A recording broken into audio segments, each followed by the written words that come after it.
Okay, so let's start off with your fight with Safadine last January. You felt you won that fight, obviously. Is that the hardest part about fighting, dealing with these judges? That's a tough part, but it's ultimately on me. My plan was to finish the fight, and it just hadn't advanced and didn't take advantage of those opportunities. And when we run out of time, then that's what they call the judges. They judge on what they think won the fight. You've been off for 6 months. What have you been doing in that time? Shortly after the Safadine fights, I moved to Denver, Colorado, to train at Grubbs Training Center under Trevor Whitman, and also my coach back in Kansas City, Austin Ford. He moved himself and his wife and 3 kids to Denver as well, so we could continue working together. And just ever since then, we've been busting our ass, just training every day, doing something every day, whether it's, fight training or wrestling or weightlifting or swimming or hiking in the mountains, biking, cliff jumping, we've been very, very active as far as, just taking advantage of everything that Denver has to offer. Seen on Facebook that you went to Monday Night Raw. You a big WWE fan? Yeah.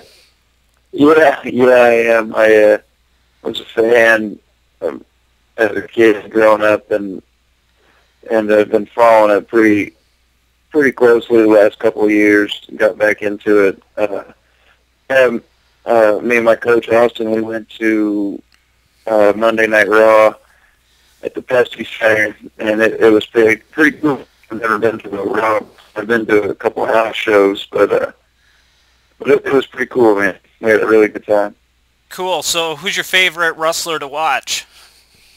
Oh man, I would have to say he doesn't wrestle anymore, but I mean it's hard to top Stone Cold Steve Austin. Is this the sort of thing you like to do the week of fight week? Just take it easy and relax? Yeah. Fight week. It's basically we've had about almost 3 months I think to train for this fight, and that's the longest we've ever had. And so all the hard work's been put in, and now this week it's just keeping everything sharp and crispy and getting the weight down. But yeah, most of the time we're just chilling in the hotel room. Yeah, and you just mentioned getting the weight down. We're within 48 hours here of the weigh-in. How much more weight do you have to drop? I got about 12 more pounds to go, which that's about right for me. I'll get down a little bit more tonight, and then tomorrow will be, just a little bit more than that, and then hopefully Friday I'll be within like 4 or 5 pounds. Okay, and just talk about your opponent for this fight. I'm fighting Jordan Mean. He's out of Canada, so a fellow Canadian there. Uh, Right.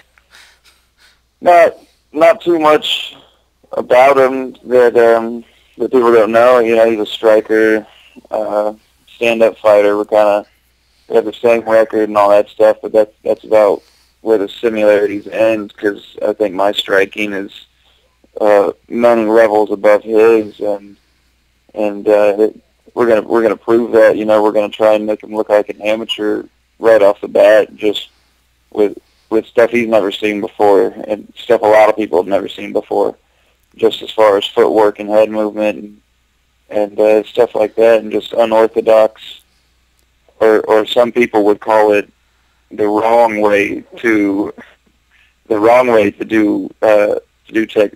run techniques, but that's the goal. I want people to think that I'm doing the wrong thing. This card is stacked. Like, every prelim fight is really interesting, and all the way up to the main event. Can I get a prediction from you on Kennedy versus Rockhold? Oh man, I'm horrible at predictions, but I was asked this the other day. I think if Kennedy can use his grappling and maybe pin him up against the cage, or even better, get him on the ground. I think that's his way to win this fight. But if he can't close that distance and Rockhold's able to stay on the outside and pick him apart, because his striking is sick, that's what he needs to do. As far as a prediction, man, I think I'm going to change my prediction from what I made the other day and go with Rockhold. Let's just end this interview with a prediction from you on your fight. How am I going to win? I'm going to kick his ass. I don't know what I'm going to use to win, but I'm going to use a lot of stuff. Hopefully it'll be something spectacular. Maybe a nice head kick, or it might be something as little as a right hook or a left hand, or maybe even a body shot. Or maybe some ground and pound. Any of those things are good for me, but I plan on just putting them in the hospital. Bottom line.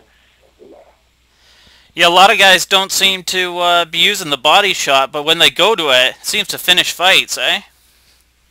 Yeah. If you can deliver a good body shot, you saw it in the Chad Mendez Cody McKenzie fight last week. He took one straight to the body, and it, crippled him. Basically, he dropped immediately. And yeah, if you can land that good body shot, then you're really close to being able to finish the fight if you take advantage.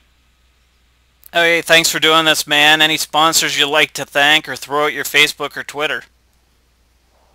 Yeah, I'd like to thank Tilt-A-Rec for hopping on board and sponsoring me for this fight. Greb's Training Center, Easton BJJ, and you can follow me on Twitter at Steemon84. STEEMON 84. And yeah, I'm on Facebook too. Okay, thanks for doing this, Tyler. Best of luck. Yeah, no problem, man. Okay, see ya.